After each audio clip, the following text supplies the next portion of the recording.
ನೀನೇ ಭಸ್ಮಾಸುರ ನಿನ್ನ ಹತ್ರನೇ ನಾನು ಮಾತಾಡ್ತಾ ಇದ್ದದ್ದ? ನನ್ನ ಹತ್ರನೇ ಮಾತಾಡ್ತಾ ಇದ್ದ. ಇಷ್ಟು ಹೊತ್ತು ಕಾಲಹರಣ ಮಾಡಿದ್ನಲ್ಲ, ಅಪ್ಪಾಯ ಕೊಟ್ಟಂತಹ ಭಸ್ಮವನ್ನು ಯಾವಾಗಲೂ ಒಟ್ಟಿಗೆ ಹಿಡ್ಕೊಂಡು ಬರುವವನು ನಾನು. ಇಷ್ಟು ದಿನ ಆದ್ಮೇಲೆ ಕೈಗೆ ಸಿಕ್ಕಿದ್ದಿ, ನಿನ್ನನ್ನು ಸುಮ್ಮನೆ ಬಿಡುವುದಿಲ್ಲ. ಮಾಡಿದ್ದೆಲ್ಲ ತಪ್ಪಾಯ್ತು ಅಂತ ಪಾದಕ್ಕೆ ಬಿದ್ದು ಕ್ಷಮೆ ಕೇಳಿ ನೋಡಿದ್ದು ಅಲ್ಲ ಅಂತಾದ್ರೆ, ಇಲ್ಲಾದ್ರೆ ಅಪ್ಪ ಕೊಟ್ಟ ಭಸ್ಮವನ್ನು ನಿನ್ನ ಮೇಲೆ ಹಾಕ್ತೇನೆ. ಇನ್ನು ಒಂದು ಕೆಲಸ ಮಾಡುವ, ಏನು? ನೀನು ಆ ಭಸ್ಮವನ್ನ ಪ್ರಯೋಗಿಸು. ಅದು ಪ್ರಯೋಜನ ಕೊಟ್ಟಿತು ಅಂತಾದ್ರೆ ಮತ್ತೆ ನಾನು ಕಾಲು ಹಿಡಿಯುವುದು ಉಳಿತು. ಅದು ಅಲ್ಲ ಅಂತ ನಾನು ಏನಂತ ನೋಡ್ಬೇಕಾದ್ರೆ ಇನ್ನೂ ನಿನ್ನಲ್ಲಿ ಮಾತನಾಡಿ ಪ್ರಯೋಜನ ಇಲ್ಲ. ಭಸ್ಮ ತೆಗೆಯುವುದೇ ಇನ್ನ ಮಿತಿ ಮೀರಿದೆ, ಒಟ್ಟಾಳ ಮಿತಿ ಮೀರಿದೆ. ಲೆಕ್ಕ ಹಾಕು, ಬಿಡುವುದಿಲ್ಲ ನಾನು ಹೀಗೆ. ಈ ಭಸ್ಮಾಸುರ ಹೌದಂತ ಇನ್ನು ಕೈ ನೋಡಿ ಒಳಗೇನಾದ್ರು ಉಂಟಾ ಅಲ್ಲ ಬರೀ ಕಾಲು ಲೆಕ್ಕ ಹಾಕು, ಲೆಕ್ಕ ಹಾಕು. ಬಿಡುವುದಿಲ್ಲ ನಾನು. ನಾವು ಲೆಕ್ಕ ಹಾಕ್ತಾ ಇಲ್ಲ.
ಗೋಬ್ರಾಹ್ಮಣರನ್ನು ಈ ಹೆಣ್ಣು ಮಕ್ಕಳನ್ನ ಯಾರು ಶಿಕ್ಷಿಸಿದ್ರು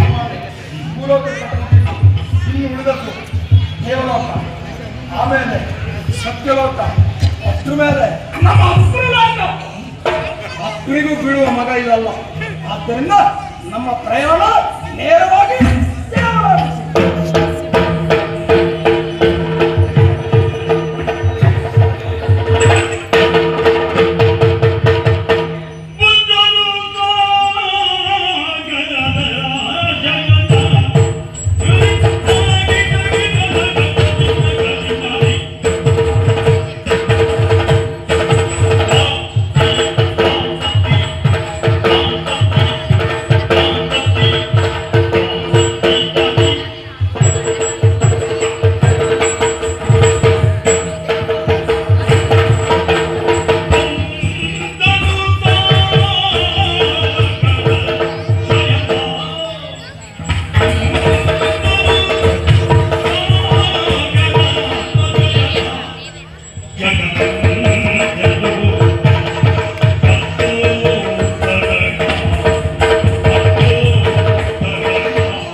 ಸಂದರ್ಭದಲ್ಲಿ ದೇವೇಂದ್ರ ಬಂದು ಆಡಿದಂತಹ ಮಾತೇನು?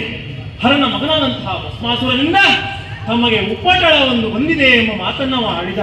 ಅದಕ್ಕಾಗಿ ಹೇಳುವುದು, ನಾವು ಮಾಡುವ ಕಾರ್ಯವನ್ನು ನಾವು ಮಾಡಬೇಕೆ ಬಿಟ್ಟು ಮತ್ತೊಬ್ಬರು ಮಾಡುವ ಕಾರ್ಯವನ್ನು ನಾವು ಮಾಡುವುದಕ್ಕೆ ಮುಂದಾಗುವುದಲ್ಲ. ಅಲ್ಲ ಅಂತಾದರೆ ಸೃಷ್ಟಿಯನ್ನು ಮಾಡುವುದು ಬ್ರಹ್ಮನ ಕರ್ತವ್ಯ. ಆದರೆ ಈತ ಏನು ಮಾಡಿದ? ಮತ್ತೊಂದು ಸೃಷ್ಟಿಯನ್ನ ಮಾಡುವುದಕ್ಕೆ ಮುಂದಾದ. ಎಲ್ಲಿ ಒಂದು ಹೆಚ್ಚಾಗ್ತದೋ ಅಲ್ಲಿ ಅಸಮತೋಲನ ಆಗ್ತದೆ. ಹಾಗಾದ್ರೆ ಇದಕ್ಕೆಲ್ಲ ಕಾರಣ ಆ ಪರಮೇಶ್ವರ. ಹೋಗಿ ಅವನಲ್ಲಿ ಏನು ವಿಚಾರಿಸ್ತೇನಂತೆ.